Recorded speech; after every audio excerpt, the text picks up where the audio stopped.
¿Qué tan importante o qué tan riesgoso es escuchar la voz de otros cuando nos sentimos vulnerables? De eso vamos a hablar el día de hoy. El reto de hoy. Acompáñanos en esta conversación dinámica para entender mejor cómo vivir nuestras vidas a la manera de Dios. Y toma el desafío para llevarlo a la práctica en tu vida diaria, aceptando el reto de hoy. Hola, ¿qué tal? ¿Cómo están? Somos Julio e Iván Contreras y te enviamos un fuerte abrazo, un gran saludo, un ósculo santo desde el reto de hoy, Día jueves. Día jueves, sí. sí, día jueves, aquí besados por ti. Qué bueno, Iván, qué bueno estar acá. Estamos estudiando esta semana la importancia de reconocer que aunque somos vulnerables, podemos vivir seguros. Sí. Vulnerables pero seguros, se llama la serie que estamos desarrollando en Segundo de Crónicas, capítulo 20. Y estamos viendo a nuestro buen amigo Josafat, que es el rey de Judá. Sí. Y este rey de Judá está ahí tranquilito y de pronto le dicen, mira, ahí vienen una gran multitud contra ti y contra tu pueblo. Sí. Y entonces él se humilla. Número uno. Busca a Dios. Sí. Luego busca a otros para ayudarle a él a que entre todos busquen a Dios. Sí. Luego los arenga a la fe. Sí, dice, hey, tenemos bueno. un Dios que es muy bueno. Y luego reconoce que aunque uno tiene a Dios, los problemas están ahí presentes. Los problemas vienen. Y da un paso que creo que es importante para muchos. Es decir, Señor, no sé cómo. Señor, no sé cómo. Necesito tu guía. Antes de seguir, yo quiero confesarte que hoy tengo hambre. Tengo hambre, no sé por qué, pero una bandejita paisa, me caería un par de arepas y una malteada de avellana. Ajá, bueno, la malteada de avellana, soy diabético, no me funciona, pero... no te tomaste ninguna. No, pues, algún traguito por ahí. Mira, entonces eso me cuesta a veces, que creo que el azúcar no me está llegando al cerebro. Pero además del hambre, yo estoy muy interesado porque tú dijiste que va a aparecer el profeta de Dios. Sí. El profeta de Dios que le da todo el sentido a la historia, porque lo que hemos visto son las actitudes que uno tiene que tener cuando uno está vulnerable, cuando uno se siente vulnerable, a veces en algunos periodos, a veces en cosas permanentes. Y este cuidado que uno tiene que decir, tú dijiste con arrogancia, uno puede decir, pues yo puedo, yo salgo adelante. Sí, sí. Porque ese es el que más se le está buscando para que Dios lo ponga en una circunstancia donde tenga que decir, Señor, yo necesito de ti. Sí. Y lo que dijeron, no sé cómo hacer. Entonces ahora va a venir la respuesta de Dios. La respuesta viene por un profeta que quería yo ahorita reconfirmar su nombre. Ajá. Jaasiel quiere decir Dios verá. Dios ve o Dios verá. Y entonces lo que está diciendo es, Dios sabe lo que está pasando, tranquilos, Dios ve. Y creo que es algo buenísimo de recordar. O sea, por un lado tienes esta disyuntiva de todo el tiempo, que más de alguien nos ha preguntado a través de los años, y si Dios conoce todos nuestros problemas, ¿por qué tengo que orar? Sí. Si Dios ya sabe todos nuestros problemas, no es necesario orar entonces. Es que no es necesario orar para que Él conozca de nuestros problemas. Oramos para alinearnos con la voluntad de Dios y para decirle, Señor, nosotros, lo que está haciendo aquí Josafat, nosotros no podemos, te necesitamos, es una confesión de necesidad, pero Dios ve. Dios ve. ¿Sabes qué? Una de las cosas, hablando de Antiguo Testamento y de conocer a Dios, que a mí me gusta mucho, es cuando va en el huerto del Edén y dice, Adán, ¿dónde estás? Ajá, porque dice, Adán, ¿dónde estás? Entonces algunos dicen, ¿será que Dios no sabía dónde estaba Adán? Pero Adán... Todavía peor. ¿Y quién te enseñó que estaba desnudo? Ajá. Como que él no supiera, ¿verdad? Pero Dios, esta parte me encanta de Dios, a veces nos deja que nos enfrentemos a nuestras limitaciones, a nuestras necesidades y... No a veces, todo el tiempo. Sí, constantemente. Entonces, eso nos lleva por un camino. Con algodones, Dios nos lleva por un camino a veces bien duro. Sí, de acuerdísimo. En este camino duro está, si nos podemos meter en la escena, que ha sido tremenda, están todos reunidos, están orando, ahí enfrente están los enemigos. Y no sé si recuerdas, a mí me impacta las ocasiones en las cuales esa escena es pintada en varios lugares de la Biblia, que está toda la congregación, pero dice el versículo 13, y todo Judá estaba en pie delante de Jehová, con sus niños y sus mujeres y sus hijos. Yo me imagino a las familias ahí paraditos, ¿verdad? Agarraditos de la mano. Agarraditos de la mano, preocupados. Aparece también cuando Esdras está leyendo la Biblia, dice que todos estaban ahí escuchando, sus niños, sus mujeres y sus hijos, que está hablando de los hijos mayores también. Entonces está diciendo, Qué tremendo esto, porque todos estamos metidos en el problema. Y dice, y estaba allí, en toda esta circunstancia, Jaasiel, hijo de Zacarías, hijo de Benaía, hijo de Jehiel, hijo de Matanías, levita de los hijos de Asaf, sobre el cual vino el Espíritu de Jehová en medio de la reunión. En las circunstancias difíciles, Dios siempre tiene una voz presente. Sí. Siempre.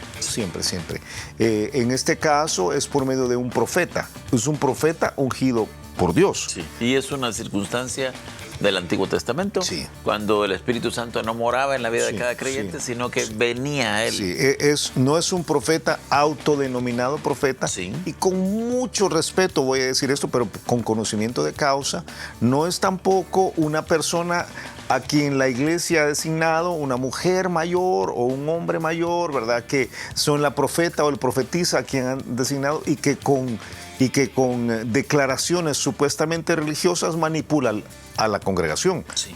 Hay que tener muchísimo cuidado, porque eso no es bíblico. Sin embargo, en el Antiguo Testamento había profetas. Sí. En el Nuevo Testamento tenemos la voz de Dios también. Tenemos la voz clara de Dios por medio de la palabra de Dios. Y a veces tenemos... Entonces, sus profetas son quienes muestran la palabra. Quienes exponen la palabra de manera clara, sin... No sé qué palabra usarla aquí, sin manosearla, sin manosear la Biblia, porque alguien puede tomar la Biblia y decir lo que quiere decir, ¿verdad? Entonces, ahí tenés un Jaasiel, y yo te propongo que hay Jaasieles y Jaasielas por todos lados el día de hoy. O sea, tenemos algunas personas que revelan la palabra de Dios. Hace unos meses, yo expuse este pasaje en la presentación de un libro de Ana María Granados, que en algún momento sería buenísimo tener a Ana María. De hecho, yo te propongo que lo tengamos en las próximas semanas.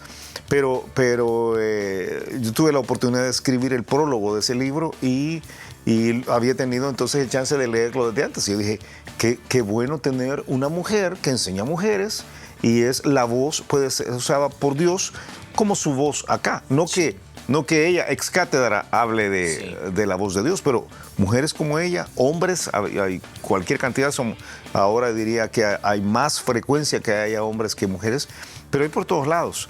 Pero importante tener la mirada puesta no en la voz de hombres, en la voz de Dios, que Dios usa hombres para hacerlo. No sé cómo explicar. Entendidísimo. ¿Qué dice? ¿Qué dice? Dice este que es de la línea de Asaf, que tú te acordás, Asaf era... alabanza. Y guerrillero, las dos cosas. Guerrero. Sí, guerrero. Bueno, pero también él decía ahí que qué pasa con los poderosos allá arriba, hay que ver cómo nos los tronamos, o sea, por la injusticia, ¿verdad? Por la injusticia. Y dijo Jaasiel, oíd Judá todo, y vosotros moradores de Jerusalén, y tú, rey Josafat, Jehová os dice así: no temáis ni os amedrentéis delante de esta multitud tan grande, porque no es vuestra la guerra, sino de Dios. Mañana descenderéis contra ellos. He aquí que ellos subirán por la cuesta de Cis, y los hallaréis junto al arroyo antes del desierto de Jeruel. No habrá para que peleéis vosotros en este caso. Paraos, estad quietos y ved la salvación de Jehová con vosotros. Oh Judá y Jerusalén, no temáis ni desmayéis. Salid mañana contra ellos, porque Jehová estará con vosotros. ¿Y cómo resumirías esto que les dice? Ok, aquí da instrucciones claras. Está diciendo, ustedes tienen que hacer su parte. Su parte es ir y enfrentar el enemigo. O sea, tienen que hacerlo. Tienen que armarse de valor. Tienen que dejar de estar preocupados, tienen que armarse de valor y tienen que ir a un lugar específico. Y a mí me gusta como lo dice. En este caso, no tienen que hacer nada más. En este caso, tienen que sencillamente dejar que Dios se manifieste y haga la obra. Y yo creo que está puesto por el Espíritu Santo esa frase, porque hay casos en los cuales no es así.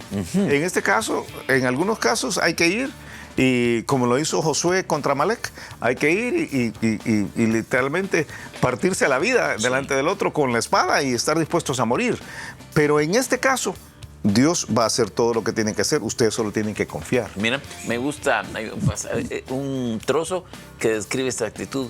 Estad quietos y mirad a la salvación de Jehová, que es lo que realmente va a hacer en parte aquí Dios. Sí. Y otra vez ahora, ¿cómo sabemos cuándo es que nosotros tenemos que actuar y cuándo es que nosotros debemos de esperar? Yo creo que por eso la voz de Dios, la voz es importante, la aplicación en cada caso. Sí. Fíjate que más adelante, y aquí voy a quemar la enseñanza del día de mañana, pero algunos a veces por la carrera no nos ven los viernes.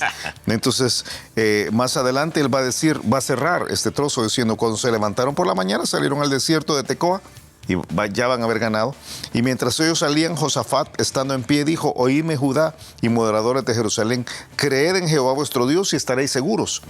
Creed a sus profetas y seréis prosperados. O sea, hay una parte aquí de estar apegado a la enseñanza que Dios da sobre circunstancias prácticas, voy a decir pragmáticas, específicas, por medio de sus voces aquí, de sus profetas. Y a mí me da un poco de... Temor que alguien vaya a malentender lo que estás diciendo. Sí, pero lo digo entonces con mucho cuidado. Dios usa a veces a algunas personas que escriben libros, a veces usa al pastor de la iglesia, a donde uno se congrega, a veces usa a un maestro, a veces usa a la esposa, ¿verdad? O al esposo. O al esposo, sí. A uno de los hijos, sí, a otro creyente. Sí, o sea que con la autoridad de Dios pueden decir, hey, lo que hay que hacer en este caso es tal y tal cosa. Ahora, solo permíteme, ajá. que es más que solo creer, fíjate. Sí. Es más que solo una arenga a la fe. Sí. Porque en este caso dice, ustedes específicamente van a hacer esto. Desciendan a Cis mañana por la mañana en la cuesta tal y ahí se esperan. Ok, ahora quizás yo necesito diferenciar aquí dos cosas. Una es cuando vas con alguien que te abre la Biblia y te dice, esta es la actitud que tienes que tener. Tú tienes que perdonarle, tú tienes que tratar de reconciliarte, porque esto es lo que dice la Biblia. Sí. Pero hay algunos elementos que son de sabiduría, sí, que ya son operaciones muy específicas. Sí, consejos prácticos. Consejos prácticos donde uno tiene que valorar y ahí hay que tener cuidado a quien escucha a uno. Sí, por eso es importante. Porque la primera parte es clara, la Biblia te enseña que esto. Pero aún los consejos prácticos tienen que venir de principios bíblicos, sí, de principios bíblicos. Aún la parte de tú tienes que ir a pedir perdón, pero no lo hagas a solas. Sí. No te vayas a encerrar en esa casa a solas para pedir perdón, porque no va a ser que te mate, ¿verdad? O sea, no te perdone de plano. No vas a pedir perdón y deja constancia de tal manera que pediste perdón. Debes pagar la deuda, es bíblico restaurar, reponer el dinero que tomaste, ve a pagarle, pero deja constancia. O sea, hay algunas partes que son específicas, pero son de sabiduría otra vez más, que vienen de principios de sabiduría. Ahora, si alguien te dice, ve a pedir perdón, pero lleva a los abogados y lleva a la policía y que te esperen allá afuera los de la UMO, ¿verdad? No sé si existe todavía la Unidad de Mantenimiento del Orden, pero creo que, y arma bochinche si no te quieres hacer caso, eso no es bíblico, ¿verdad? Entonces, creo que es esa parte, esa combinación de que el principio de Dios debe estar acompañado por consejos específicos que provienen de principios de Dios también. Entonces, uno tiene que, voy a decir entonces otra parte, porque yo creo que eso es lo que vamos a ver mañana, pero uno tiene que tener mucho cuidado quien escucha. O sea, que alguien sea creyente no es suficiente. Claro. Aún que alguien sea pastor no es suficiente.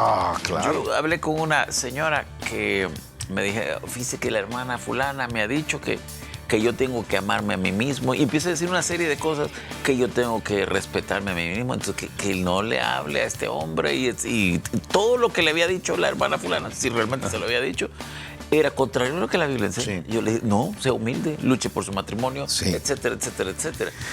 Clave. ¿Tú sí que es la clave? La clave en todo este pasaje está en 4 palabras que dice Jaasiel. Jaasiel dice, las palabras claves no son vayan a la cuesta de Cis, que lo se llama, a la cuesta de Cis, no dice párense en el desierto de Jeruel. Las palabras claves están en el versículo 15, 4 palabras. Es Jehová os dice así. Es palabra de Dios. Es palabra de Dios. O sea, yo voy a revelar la palabra de Dios. Ahora, en el caso de los profetas del Antiguo Testamento, porque no tenían escrita la palabra de Dios como nosotros la tenemos, era por revelación directa. Sí. Nosotros tenemos la revelación de Dios escrita en la palabra de Dios. Cualquier persona que da su propia opinión como un consejo y que es honesta, va a decir, mi opinión es tal cosa. Sí. Y pudiera ser, Sí. pudiera ser que un pastor diga desde el púlpito, el principio es tal y mi opinión de cómo se aplica es tal. Mira, entonces, Pero uno tiene que saber qué es la opinión del hombre. y uno tiene que, quizás hablemos ahora con aquellos que Dios les ha dado un papel para enseñar y aconsejar a otros. Ok. Uno tiene que tener mucho cuidado de no meterse en lo que no es el campo de uno. Ah, claro. Tú sabes, a veces algunas personas llegan donde Claro. su guía espiritual y le plantean un problema espiritual, pero ese problema es un problema y ese problema a veces pasa por salud, pasa por cosas de leyes o de abogados, pasa por cosas de campos específicos, donde uno tiene que decir, mira, para eso busca el médico, Sí. para eso busca un abogado. Y usted tiene un abogado que me recomienda, quizás sí, ¿verdad? O un médico que me puede recomendar, quizás sí. Saludos a George, a nuestro hermano, que al que siempre metemos en líos. Pero uno tiene que tener Hay cuidado. otros doctores que también nos echan una mano. Que también metemos en líos. Mira, pero uno tiene que tener cuidado de entender, y nosotros lo decimos aquí, no somos psicólogos, no es nuestro campo. No somos y médicos. No somos médicos. A mí a veces alguien viene, yo lo he hecho a través de los años, hace años, aprendí a las malas, diría yo. Yo no soy abogado. Sí. Si hay un problema legal, de una herencia, de un pleito, yo puedo dar los principios bíblicos sobre cómo lidiar espiritualmente con esto, pero para tal cosa busca un abogado. Sí. Y lo mismo con, ¿me opero o no me opero? Sí. Pues, ¿qué dicen los médicos, verdad? Sí. O sea, los médicos dicen que 50%, ¿verdad? Que 50%. Agarre una moneda, hermano. Sí, ¿verdad? Va ese con los 50% que va a terminar vivo, ¿verdad? O sea, hay principios bíblicos, pero la opinión final, la forma final, es como que alguien viniera a decirme, mira, ¿y tú qué crees? Y aquí para construir esta pared Es lo mismo. usamos hierro de media o hierro de 1/8, ¿verdad? Entonces, ¿y por qué me preguntas? Es que el de 1/8 es más barato, fíjate. Entonces, pues hay que ahorrar, hermano. Y se le cae la pared después encima. O sea, hay cosas que, si somos honestos, deberíamos saber decir, no sé. Y en esta generación, en particular, Sí. todo el mundo se cree experto. Sí. De todo. Porque de todo. vi un tutorial de YouTube. Mira, hagamos solamente ¿cómo se diría? Una línea del tiempo de lo que hemos aprendido la semana, porque ¿cómo conecta esto? Somos vulnerables. Sí. Somos vulnerables. Somos vulnerables, tenemos que reaccionar en esa vulnerabilidad. Cuando nos damos cuenta que no podemos, tenemos que reaccionar humillándonos delante de Dios. Esa es la forma correcta. Sí. Buscando a Dios. Sí. No aislándonos. Correcto. No aislándonos. Es traer a todos los que se puede a que sean parte de este esfuerzo colectivo de buscar a Dios. A veces en la familia, a veces en la iglesia, a veces en la empresa, a veces son los amigos, el grupo pequeño. Liderándolos, especialmente quienes tenemos un rol de liderazgo, liderándonos a buscar a Dios en fe. Sí. Entender que los problemas vienen. Sí. Que son una realidad. Sí, que seamos cristianos no quiere decir que no vamos a tener problemas. Correcto. Y todos tenemos líos grandes, líos descomunales. Y luego, cuando no sabemos qué hacer, buscando el consejo específico en la palabra de Dios, de alguien que, conociendo la palabra de Dios, nos puede decir, en este caso, qué se debería hacer, en este caso. Y teniendo cuidado, como tú decís, de no escuchar a una... ¿Cuál sería la palabra? A un autonombrado profeta que da su propia opinión y lo que nos va a meter es un liazo. Ok, me gusta. Tiempo. Escuchamos el reto de hoy. El reto de hoy es tener la sabiduría de buscar el consejo de Dios por medio de la voz de Dios que Él tiene a nuestro alrededor o las voces de Dios que Él tiene a nuestro alrededor en personas que nos pueden hablar para darnos la solución específica sobre problemas en las cuales no sabemos qué hacer. Estos problemas que nos hacen vulnerables y que nos sobrepasan a todos nosotros. Tiene que ser con mucho cuidado. El consejo tiene que venir de la frase Jehová os dice así. Esto es lo que la Biblia dice. Cuando buscamos consejos solamente porque alguien tiene buenas intenciones o porque quisiera lo mejor para nosotros o porque cree que sabe, nos estamos metiendo en un lío mayúsculo. Pero cuando escuchamos a alguien que sustenta sus argumentos con la palabra de Dios, vamos bien. Me encanta, me encanta. Y esta es una de las cosas que estamos más persuadidos Jehová os dice así. La palabra no pierde, es un seguro. Es un seguro. Y algunas cosas de sabiduría es bueno que nos acojamos a aquellos que de verdad tienen los principios de la Biblia obrando en sus vidas. El día de mañana vamos a estudiar algo que a ti te va a encantar. Cómo antes de dar los pasos que Dios ha dado, que Dios ha dicho que se debe dar, todos reaccionan en alabanza. Buenísimo. Estoy esperando por eso. Que pases un excelente día y nos escuchamos mañana a la misma hora. Gracias por habernos acompañado y ahora te animamos a que aceptes el reto de hoy en tu vida. Nos encontraremos de nuevo en el reto de hoy.